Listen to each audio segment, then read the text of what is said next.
Oh, yeah. Come On Home from DORIT CHRYSLER from the album Sea of Negligence. And we heard a few other cuts from Sea of Negligence prior to that. But as you can hear, we're lucky enough right now to have Thereminist, multi-instrumentalist, Theremin virtuoso, DORIT CHRYSLER on the line with us. DORIT, thank you so much for joining us on The Revolution. How are you? Hey, I'm good. It's my great pleasure to be here.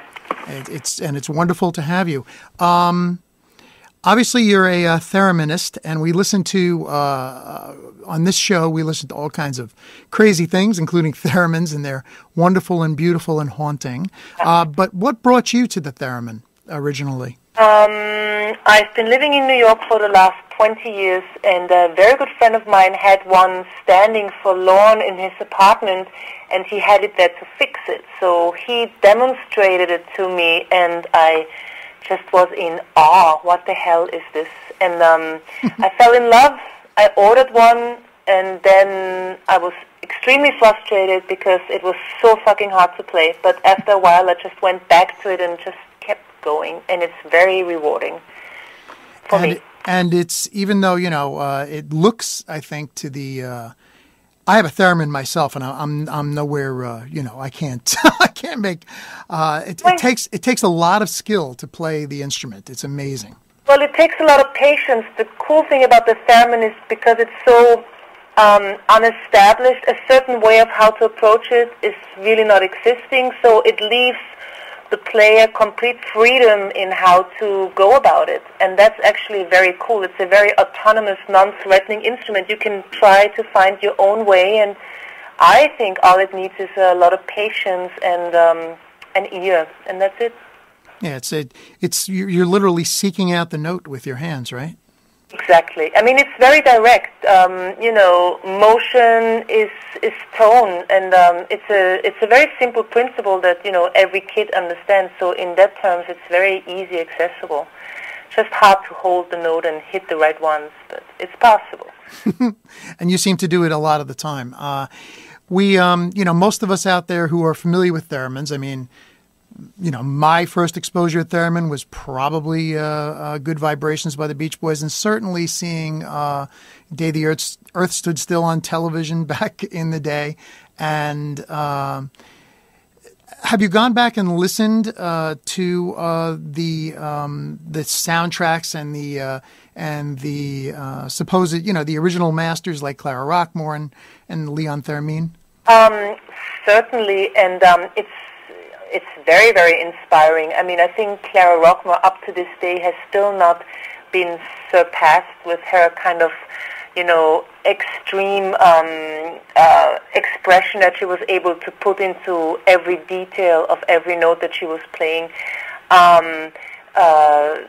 Those people are all very inspiring, but what you learn very quickly is that there really are a lot of different approaches that you can get to the instrument. So if you want to play the theremin and you don't sound like Clara Rockmore right away, okay.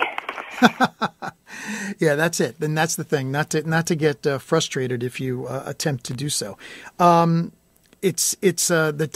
Your albums, your actual albums, are of course not just limited to you playing theremin, but you play many instruments, and of course you have played many instruments in the past, and you still do. And you were born in Austria, is that right?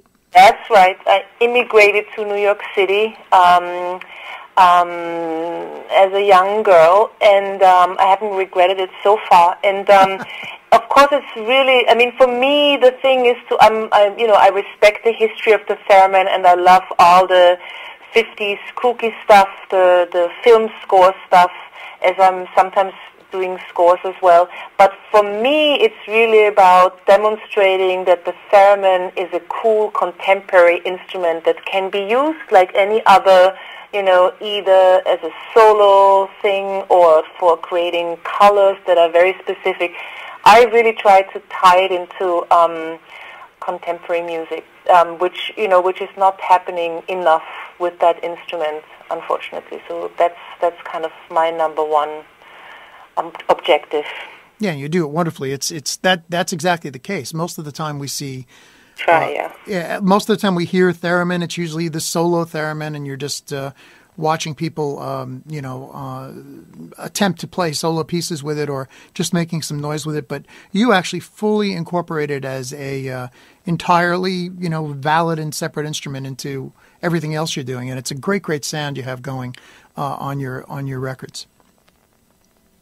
No, I think it's a thing that's easy to do, and I really want more people to kind of get their hands on it. I really think that's something that everyone needs to understand, that it's a very expressive instrument that you can use for a lot of cool different stuff. You can just loop it, you can just trigger samples through it, you can use it very conservatively, you can use it like a solo guitar.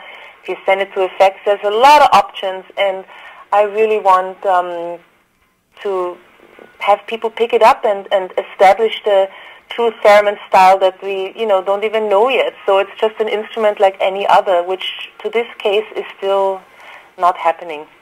Right.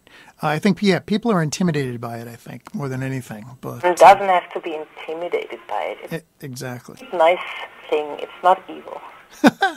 And of course there's the great the Leon Theremin film, which came out a few years ago, which I watch whenever I get the opportunity. A fascinating character himself and a brilliant inventor.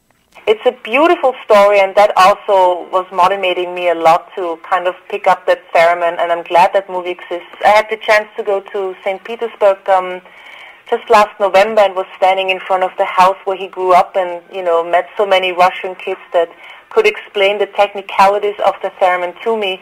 But it turns out that there, as much as here, it's still as obscure. It's not, the situation is not better over there as well, even though it's its native country. But it's the same everywhere.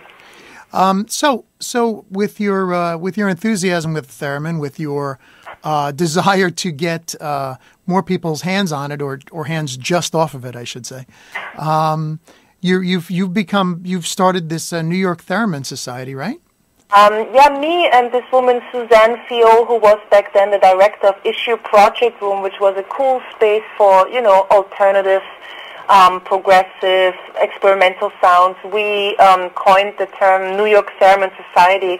And New York is one of the few cities where there actually are a bunch of people, attempting to play the instrument. And it was a big surprise, because when we had this evening, you would think it's the most boring, terrible thing to hear 7 Thereminists on one evening, but it actually turned out to be something of the more entertaining side, because everyone was approaching it so differently, and it was a really wide spectrum of interesting characters, and they were all kind of forced to play together at the end and kind of exchange and start a bit of a communal spirit. Not everyone was used to that, and it was a very healthy, fun, good educational experiment. And so we're finally continuing again after a little break, and we're having a show this Thursday at Joe's Pub and present 4 theremin players, one of them being myself. Well, that is extremely exciting, because I would think most thereminists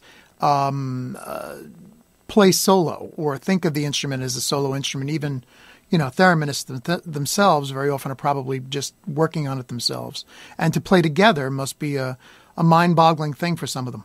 Well, it's kind of like, with bands, it's not so easy to exchange and play with others, and you really got to find the right people. But it's worth a try, and everyone can learn something. It just doesn't hurt to try. But the fact is, when you bring 10 theremins together and they kind of can play in key, we did that once at the LA Disney Hall, it sounds like something you've never heard before, and it's just mind-bogglingly beautiful. If you have like a swooping 10-piece theremin orchestra, that's really the sound of the future, I'm telling you.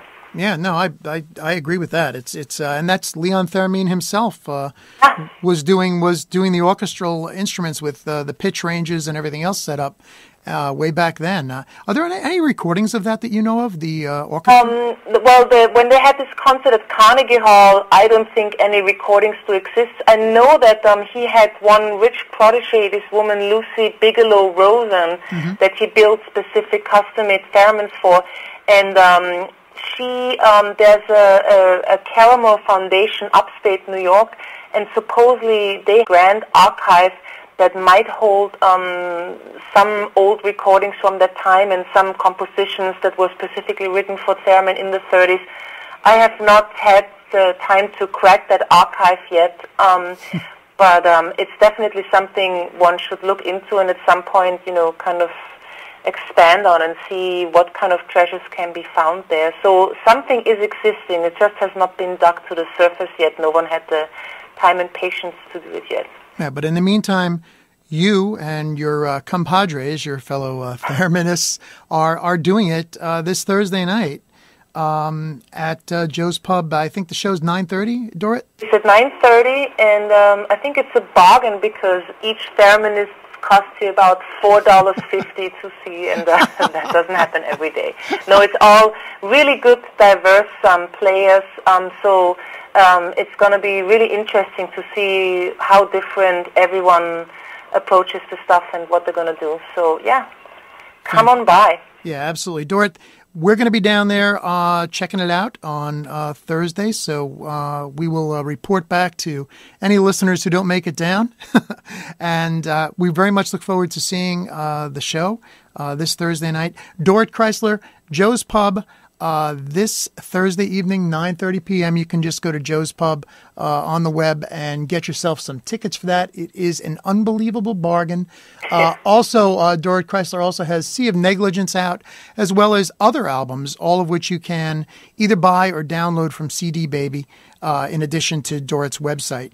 And DORIT CHRYSLER, thank you so much for taking the time to join us this evening on Finn's Revolution, and we look forward to seeing you Thursday. Alrighty, thank you so much. Take care, Dorit. Okay, bye-bye.